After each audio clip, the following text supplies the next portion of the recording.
Comilla medical college হাসপাতালের বেহাল সড়কে চরম ভোগান্তি পোহাতে হচ্ছে রোগী স্বজন ও সাধারণ মানুষকে। আর এই নিয়ে আরো জানাতে সরাসরি যুক্ত হচ্ছেন সহকর্মী সুমন কবি। সুমন, ভোগান্তির বিষয়ে কি বলছেন পথচারীরা এবং সংস্কার নিয়ে কি বলছেন কর্তৃপক্ষ? যে শারমিন, আপনি যেটা বলছিলেন, আসলে কুমিল্লা মেডিকেল কলেজ হসপিটাল যে রাস্তাটা, সেটাই যেন নিজে আসলে অসুস্থ। যে রাস্তাটা আমরা দেখেছি, মানুষের যে ভোগান্তি, সেই সাথে রোগীদের দুর্ভোগে রয়েছে, চরম দুর্ভোগে। আপনি একটু খেয়াল করবেন, কুমিল্লা মেডিকেল কলেজের সামনে যে রাস্তাটা, পুরো রাস্তাটা আসলে দীর্ঘদিন ধরেই আসলে অসুস্থ হয়ে আছে, যেটাকে বলা হয় রাস্তার সংস্কার নেই, রাস্তা কাজ হচ্ছে না।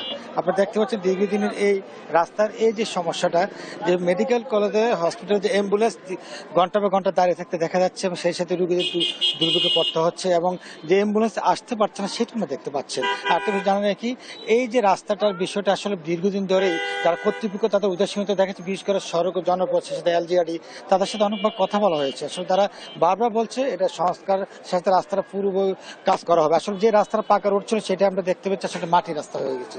একটা জানা কি, কুমিল্লার এই যে দুর্গতির সাথে সাথে আসলে রাস্তাটা দিন দিন সরু হয়ে যাচ্ছে। বিশেষ করে দুই সাইডে আসলে যেভাবে ফুটপাতের যে দোকান রয়েছে, ফুটপাত, এবং সেই সাথে যারা এখানে দায়িত্ব রয়েছে, তারা দালাল মাধ্যমে আসলে দেখেছি যে রাস্তার অ্যাম্বুলেন্সের মাধ্যমে পুরো রাস্তা দখল করে রয়েছে। এবং সেই সাথে রাস্তায় যে আমরা দেখতে পাচ্ছেন যে রাস্তাটা যে সংস্কার হবে এবং রাস্তাটা কাজ করার প্রয়োজন, উদ্যোগ কর্তৃপক্ষের সাথে শুরু করে সকলের সাথে আমরা কথা বলার চেষ্টা করছি। তারা বলছেন দীর্ঘদিন এই সমস্যা আসলে এত তাড়াতাড়ি নিরসন করা সম্ভব না, তবে চেষ্টা করছেন তারা আমাদের। বিশেষ করে যখন বৃষ্টি হয়, তখন এই রাস্তাটা যে দুর্ভোগ চরম আকারে ধারণ করে। আমরা দেখতে পাচ্ছেন যে মানুষের এই ঘন্টা পর ঘন্টা রুগী নিয়ে আসলে রুগী সুস্থ হয়ে যাওয়ার সময় রোগী অসুস্থ হয়ে যাচ্ছে। আমি দু একজনের সাথে কথা বলার চেষ্টা করব। যে জন দুর্ভোগান্তি, এই যে রাস্তাটার এই যে আপনাকে কি বলবে, এই রাস্তার সংস্কার হচ্ছে না, রোগীর অসুবিধা হচ্ছে, কি বলবেন? যে দিক দিয়ে রাস্তা চলাচলের কারণে রুগীদের অনেক সমস্যা হচ্ছে। যেরকম আমরা ওই টমসন ব্রিজ থেকে আসছি, যে রুগীরা নিয়ে আসছি, খুব ক্রিটিক্যাল সমস্যা ছিল, তো রাস্তার কারণে খুব সমস্যা। সরকারের বিনীত অনুরোধ করছি যাতে এই রাস্তা খুব তাড়াতাড়ি সংস্কার করা যায়।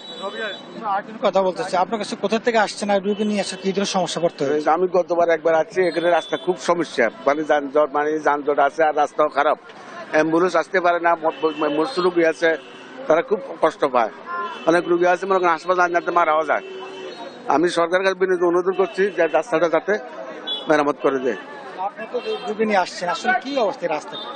রাস্তার অবস্থা খুবই শোচনীয়।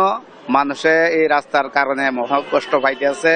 আমাদের পাও ভাঙা রুগী নিয়ে আসছি, যে দেখলাম যে রাস্তার খুব শোচনীয় অবস্থা। এই রাস্তা দিয়ে যানজট সবসময় লাগি থাকে, এগুলার যাতে দ্রুত সমাধান করে দেয়, এই জন্য আমি সরকারের ভাবে বিনীতভাবে অনুরোধ করছি। বলছিলেন কুমিল্লা আসলে যে রাস্তাটায় কুমিল্লা জেলা জুড়ে আসলে কুমিল্লা মেডিকেল কলেজ হসপিটাল রয়েছে একটি, সেখানে আমরা দেখছি জেলার 18টি উপজেলায় 18টি থানার লোক এখানে আসে চিকিৎসা নিতে, এবং চিকিৎসা নিতে আসার পরে যে ভোগান্তির তার শিকার হয়, আসলে সেটা চরমভাবে আসলে তারা বলছেন এই ভোগান্তি আসলে আমরা পাওয়ার কথা না। সরকারের তারা দৃষ্টি আকর্ষণ করছে কুমিল্লার এই যে মেডিকেল কলেজের প্রতি অতি সত্ত্বর যাতে করা হয়, এবং সেই ব্যাপারে সকলের কাছে তারা চাচ্ছেন কর্তৃপক্ষের দৃষ্টি আকর্ষণ করছেন। এই ছিল কুমিল্লা মেডিকেল কলেজ হসপিটাল থেকে সর্বশেষ তথ্য।